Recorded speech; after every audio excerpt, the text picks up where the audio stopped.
ભુઈમાં ધારાસભ્ય શૈલેષ મહેતાની ખુલ્લેઆમ દબંગાઈ જોવા મળી, જ્યાં વાવીમાં યોજાયેલી સભામાં શૈલેષ મહેતાએ કાર્યકર્તાઓને ખુલ્લી છૂટ આપી।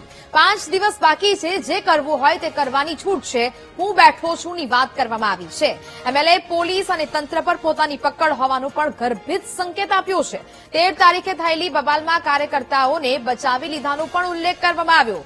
જીત માટે કાર્યકરોને આક્રમક થવાના એમએલએના આહવાનથી રાજકીય ગરમાવો જોવા મળ્યો છે।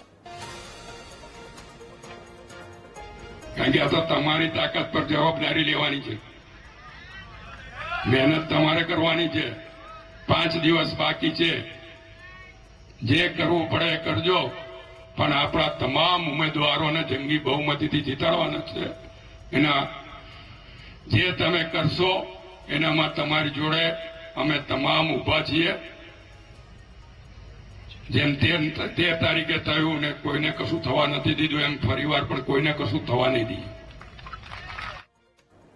સંવાદદાતા માનુ ચાવડા ફોન લાઈન પર જોડાયા છે। માનુ, ડભોઈમાં ધારાસભ્ય શૈલેષ મહેતાની ખુલ્લેઆમ દબંગાઈ જોવા મળી છે।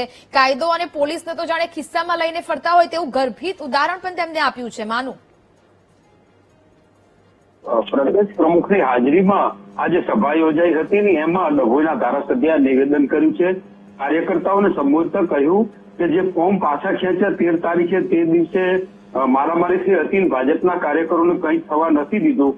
એવી રીતે તમે ચૂંટણી આવે છે, હવે 3 દિવસ બાકી છે, જે કરવું હોય તે કરજો, તમને કંઈ જ નહીં થવા દઈએ। આમાં દબંગાઈના સૂર છે જોવા મળ્યા છે, કારણ કે ડભોઈ વિસ્તારની અંદર અત્યારે ભારે રાજકીય ગરમાવો છે। એવા સમયે મતદાનની અંદર છૂટો દોર કાર્યકર્તાઓને અપાતો હોય એવું આ નિવેદન છે ને એને જે જાણકારો છે એવી રીતે મૂલવી રહ્યા છે કે આ તો સામદામ દંડ ભેદની નીતિ છે અને કાર્યકરોને છૂટો દોર આપવામાં આવ્યો છે, જે કરવું હોય તે કરો, પરંતુ તાલુકા પંચાયત જિલ્લા પંચાયતની બેઠકો ભાજપને મળે એના માટેનો પ્રયત્ન કરજો, અમે તમને કંઈ નહીં થવા દઈએ એવો છૂટો દોર પણ આપવામાં આવ્યો। આ નિવેદનને લઈને અત્યારે ભારે રાજકીય ચર્ચા જાગી છે। એક પ્રકારે પ્રેશર પોલિટિક્સ હોય એવું આ નિવેદન કહી શકાય। જી નેહા। બિલકુલ માનુ, જાણકારી બદલ આપનો આભાર। એટલે કે હવે આ સમગ્ર મામલો જે સામે આવ્યો છે તેનાથી રાજકારણ ગરમાયું છે।